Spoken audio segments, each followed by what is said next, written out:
আমি আছি শুনে কতগুলো ক্ষমতা একটা গণতান্ত্রিক সরকারের হাতে পড়লে অসুবিধা হয় না, কিন্তু সরকার যখন অগণতান্ত্রিক হয়ে পড়ে তখনই এটার অপপ্রয়োগ হয়। সে কথাটাও হয়েছে।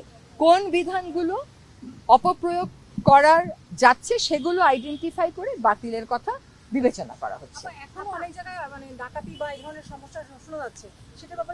সেটার ব্যাপারে কথা হয়েছে। এখানে আইজিপি মহোদয়কে জিজ্ঞেস করা হয়েছে যে ওনার কাছে কি তথ্য আছে। ওনার কাছে যা তথ্য আছে তার সাথে আবার যা প্রচারিত হচ্ছে সবসময় মিলছে না। আবার ওনাদের অনেকগুলো থানাও তো ফাংশনাল না, কাজে ওনার কাছে সব তথ্য এখন থাকবে এটাও আমরা ধরে নিতে পারি না। তবে সেটার ব্যাপারেও কথা হয়েছে যে যত দ্রুত সম্ভব আইন শৃঙ্খলা রক্ষাকারী বাহিনী, বিশেষ করে পুলিশ, যাতে নেমে যায় এবং আমরা সকলেই যেন পুলিশকে সাহায্য করি। কারণ পুলিশের মতন একটা বাহিনীর মনোবল যখন ভেঙে যায় তখন কিন্তু সে অনিরাপদ বোধ করে সে নামবে না। সেজন্য আমাদের যারা শিক্ষার্থী প্রতিনিধি আছেন তারা এবং স্বরাষ্ট্রমন্ত্রী মহোদয় আলোচনা করবেন পুলিশদের সাথে, যাতে করে তারা রাস্তায় যত দ্রুত সম্ভব নামবে।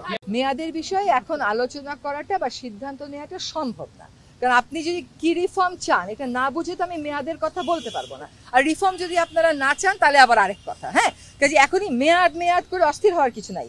আমরা সকলেই গণতান্ত্রিক দেশে একটা যাতে যাত্রা শুরু করতে পারি সেটার প্রস্তুতির জন্যই তো এই অন্তর্বর্তীকালীন সরকার।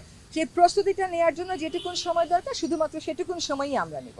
শেষ পর্যন্ত গণতন্ত্রের দিকেই আমাদের মন্ত্রণালয়ের যিনি দায়িত্বে আছেন উনি বলেছেন যে যত রকমের ইভিল প্র্যাকটিসগুলো আছে সেইগুলোকে যদি উনি অ্যাড্রেস করতে হয় তাহলে তো উনার অনেক জায়গাতে তো আপনারা জানেন পদত্যাগ ভ্যাকেন্ট হয়ে আছে।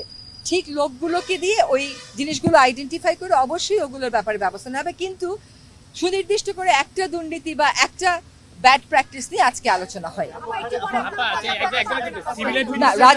রাজারবাগে যেটা যাওয়ার কথা ছিল, যেহেতু আইজিপি মহোদয় এখানে এসেছেন, র্যাবের প্রতিনিধি এসেছেন, রাজারবাগে আজকে আর যাওয়া হচ্ছে না।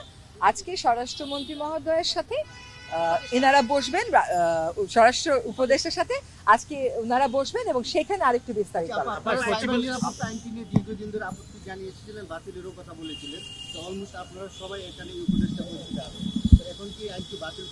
আমি এটাই বললাম যে সাইবার নিরাপত্তা আইনের যে বিধানগুলো জি